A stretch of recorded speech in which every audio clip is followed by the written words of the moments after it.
Maybelline Crasson had tipped all the way to the right on the crazy scale. That much was obvious. "What?" Eric drawled.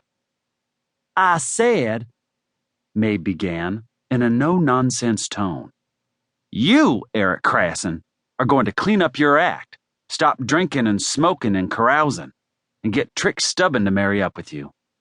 And you, Jeremy, are going to seduce that Chris Ramsey." Hell must have breezes, because they were wafting over Jeremy right now. His neck prickled with heat, even under the protection of his long hair. "What?" Eric repeated. Jeremy, however, finally came up with the missing clue that made sense of his mother's announcement. "This is about the Big Basin Ranch? Fuck, Ma. There's no way." "Don't choose that word in this house," Mabe scolded. "Fine," Jeremy gritted out. "Shoot, Ma. There's no way this'll work." "Why do I have to stop partying?" Eric complained. As usual, he was a mile back in the conversation and in no hurry to catch up. "And what's all this about Chris Ramsey?" Jeremy huffed, as if it was ridiculous, as if his insides hadn't just turned into jalapeno jelly. Could his mother really mean what she'd said? That he should seduce a man?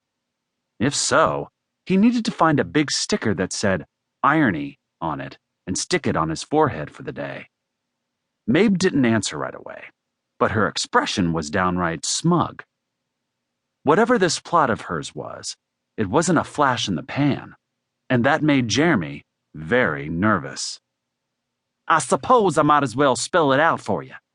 You know that John Stubbin was tragically killed last summer." Mabe did look sorry about that. The whole community had taken it hard. John was so young and about as promising and upstanding as they came. That was to say, he'd been nothing at all like the Crassons. "Well, that leaves his widow, Trixie, and their little girl Janie all alone.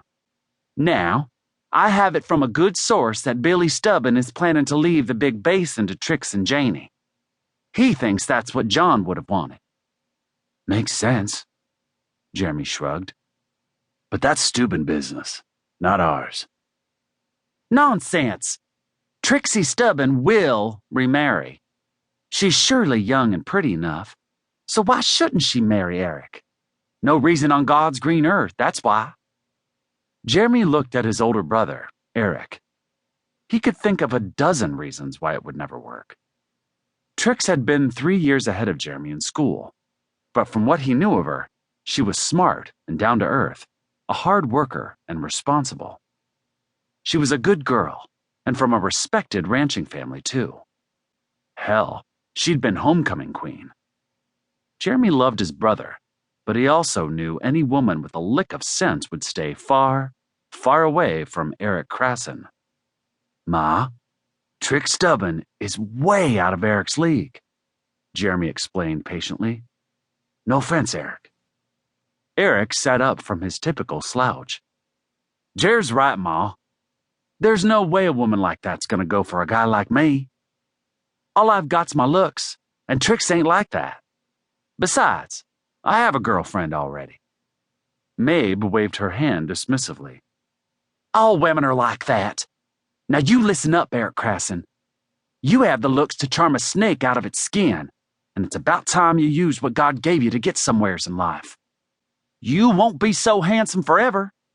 You make out like you're a changed man. No more booze, no more different girl on your lap every week, and don't give me none of that bunk about a girlfriend.